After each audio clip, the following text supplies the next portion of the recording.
everyone, welcome back to my channel. Today I wanted to bring you a book review of the book that I finished most recently. It's The Ministry of Time by Kaliane Bradley. I'm going to be providing a brief synopsis of the book, what I liked or loved about it, what I didn't like so much, and then finally how I would rank it out of 5 stars. Stay tuned to the end of the video to see what's coming next. Let's get into it. The Ministry of Time is the debut novel by Kaliane Bradley, which follows our main female protagonist character, who is nameless, and her very special work-related project. Our protagonist works for the Ministry of Time, which is a department within the British government that has acquired time travel technology. How cool is that? This department is using the time travel machine to test the effects of time travel on a select few individuals that they've pulled from history into modern day London. These individuals are called expats. Sorry, I'm using air quotes a lot. They're called, but that's what they're called. They're called expats. And our main female character is called a bridge because she's bridging the gap between past and present. But for all intents and purposes, she's basically like a glorified babysitter whose job it is to report on the expats' progress with transitioning and acclimatizing to modern day Britain. So each of these bridges gets paired with one expat, and her expat is a Colonel Graham Gore, who is a famous naval colonel, officer. I'm so sorry, I don't know the different terms or rankings within the military system, but he's famous for having gone on a historic expedition to the Arctic where they were trying to discover a passage through the north, through the Arctic, basically to create another channel route for trade for Britain. This is a real expedition that happened in the mid-1800s, if you guys wanted to look it up. So this is based on real life events. From there, we have a romantic subplot, which does have a spicy scene mixed in there for anybody who likes that sort of thing. But it also is sort of a commentary on modern ideologies, discussions around race, gender, and sexual orientation, because so much has changed since the mid-1800s. And of course, it's up to our bridges to explain basically new modern cultural norms and new technology. So what did I like about this book? Of course, I like the concept of the book as a whole. I love science fiction. I love time travel. The concept of time travel, I've obviously never time traveled. And of course, I like romance novels. Those are some of my favorite genres. I also really like the chapters where we get Commander Gore's perspective back in when he was doing the Arctic expedition. So I always really appreciate novels that have sort of the back and forth in time as well as between character perspectives. I really, really enjoyed reading that. I also just really enjoyed her writing. Like, the prose is very nice. The dialogue is cheeky between characters and really funny at times. I'm gonna actually read you guys some of my favorite parts of the book that I just had to tag. I read on a Kobo, by the way, so you guys won't see me holding up physical books very often. Just how it is. Sorry, I don't have like a nice fancy background of bookshelves like all the other book vlog people do. I'm a Kobo girl. As the Arctic wind bites at his hands and feet, his thoughts slop against his skull. They'll be the last thing to freeze over. So good. They are here to adjust to the world, a person at a time. That's how you do it. Do it, make a new world. Love that. It's down to us, the individuals, to make change. I like that quote a lot. What would you call the color of that fowl? Lilac? Lilac. On there. Is that lilac? Lavender? What? What? What? We stared at each other. Then we creased toward each other and began to giggle helplessly. I retreated inside to make a pot of tea. This is them smoking a joint. So the girl is introducing the expat to marijuana, and I just thought this was hilarious. What? What? What? Literally, they wrote what 3 separate times in 3 separate lines. We could go to your room. Certainly not. You will destroy my virtuous reputation. No one can see us. God can see us, he said severely. Do you really believe in God? I asked without really expecting an answer. He shifted his shoulders against the wood. What a peculiar thing to ask me. Of course I do. Heaven and hell and all that? Of the life eternal, I have no sense. I understand it is very fashionable in your era to suppose there is nothing but oblivion after death. It's not fashionable, it's just a lot of people don't see any rationale for believing in it. Seems like a fairy tale. He shrugged. Belief has very little to do with rationale. Why demand a map for uncharted territory? Come on, so good. He lives in me like trauma does. If you ever fall in love, you'll be a person who was in love for the rest of your life. Beautiful, love it. This one's so good. But you can get it right if you try. You will have hope, and you have been forgiven. Forgiveness, which takes you back to the person you were and lets you reset them. Hope, which exists in a future in which you are anew. Forgiveness and hope are miracles. They let you change your life. They are time travel. So yeah, just really well written. I will give Kaliane Bradley like many props. So many beautiful quotes and things that just inspired me on my own little side project that I'm working on. So amazing. I also really like the other expats that are pulled from history. There's a gentleman who gets pulled from World War I. He's a soldier. There's a woman who's pulled from the French Revolution. And then you've also got two other people that are pulled from the 1600s. And I just really liked their dialogue. Like really interesting to think how far language has come and evolved and how that sort of medieval English or Old English would have sounded like. So that was cool. I also thoroughly enjoyed the twist towards the end of the book. Was not seeing that coming whatsoever.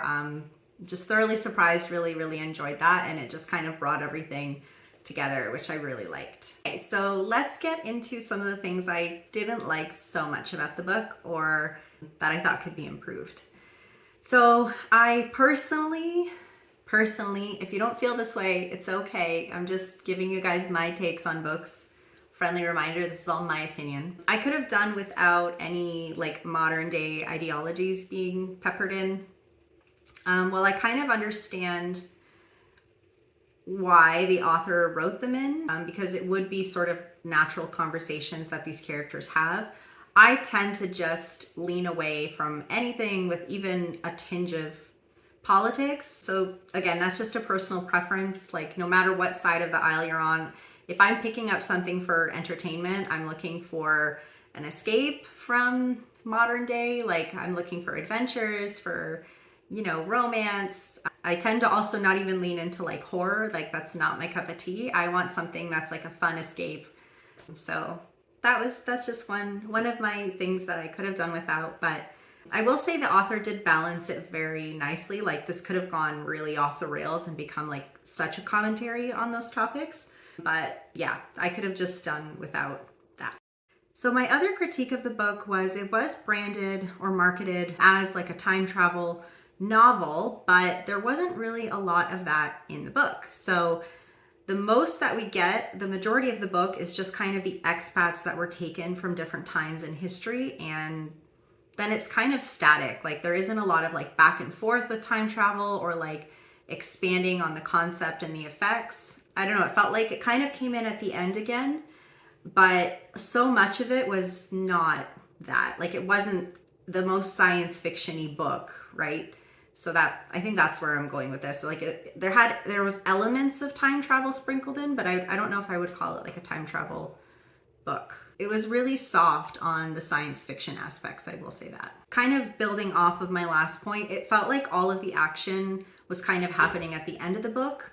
And my favorite type of read is when every scene or everything that you're introduced has been really thoughtfully planned out, and there's a reason why you're reading a scene. Like you want it to pay off in the end. Like you want your story to have a natural build up and a progression and build up to something. Like, okay, why was I being fed these details earlier? Was I building the setting? Was I building a character? Was I setting the stage for their motives, right? Like that's where I really appreciate reading those types of stories. And it didn't feel like that's what this book was. It feels like a lot of it was filler. Like it was interesting to read how they were adjusting to modern day and kind of building on the romance subplot. But again, just with how it ended and the twist, it felt like there wasn't a natural progression to, I don't know, like it just felt a little fillery for me. This might be really nitpicky, but I didn't like that the main character is nameless. And I don't know the rationale behind why the author chose to do that. My guess, which would be speculative at best, I don't know, I'm not in the author's head. I haven't even watched any of her interviews or anything like of her commentary on this book besides reading the book. I think it's because she was trying to get us to have like a more immersive experience, because it is from the first person, from the main character. I didn't feel like I was necessarily in her shoes, like living what she was living, experiencing what she was experiencing, like going through all of her emotions, because she kept kind of taking us out of that by leaning and hinging so much of her worldviews and her explanations on her identity, which was that she's mixed race, she's Cambodian British person, and like I'm not that. So I think there's definitely like a balance there. Like if you're going for fully immersive versus trying to make a commentary on all these ideologies. So I just don't know why she was left nameless is what I'm wondering. I'm not sure. I'm not sure if that was the intent. Again, I'm speculating, but I would have liked her to have a name. I don't know. I felt like this book was trying to be too much. So maybe in like an earlier critique where I was saying it was a little soft on the science fiction aspects, it's because so much of it was also trying to stuff in like being a historical fiction and being a romance novel, being like a character read, that I think maybe it would have been better if the author had stuck to doing one or two things better than trying to have like all these things come into one. The only character I really connected with or like cared about was Graham. It felt very real. I think the author did a great job kind of going into his brain, going into the brain of someone from the Victorian era and kind of explaining his worldviews and kind of where he's coming from. That was very clear. I got his character immediately and I really liked him. So that being said, like all the other characters were just kind of like okay for me. Yeah. All of that being said, I would still give this book like a 4+ stars. It was written really beautifully. I really appreciated it for that. Still enjoyable. Love the twist at the end. I thought that was very cool. Didn't see it coming. So for that, I really appreciated this book and I would recommend it. I would recommend that you guys pick it up. Very cool. Like this is kind of in line with a lot of the books that I like to read. I'm trying to write something kind of in this vein with like totalitarian government, kind of like 1984 vibes, and this definitely had that feel to it. And it was science fiction and it was romance. So many things that I like to read was in this book, so I do recommend it. So coming up next on my channel, I'm going to be posting a book tag. So make sure you guys subscribe so you don't miss a single thing coming from this channel. And make sure you guys check out my Instagram and Goodreads. You can find the links in the description. Let me know what you thought of this book if you've read it in the comments or if it's something that you're going to be picking up. Or if you have anything similar that you've read to this book that you could recommend to me. I would love to hear from you guys. Thank you so much, everybody, for watching. Wishing you all the very best and happy reading. I feel like the ending didn't have enough pizzazz, like happy reading. Happy reading. Happy reading. Okay, this is where people unsubscribe. Lilac. Lilac. On there. Is that lilac? Lilac. Lavender? What?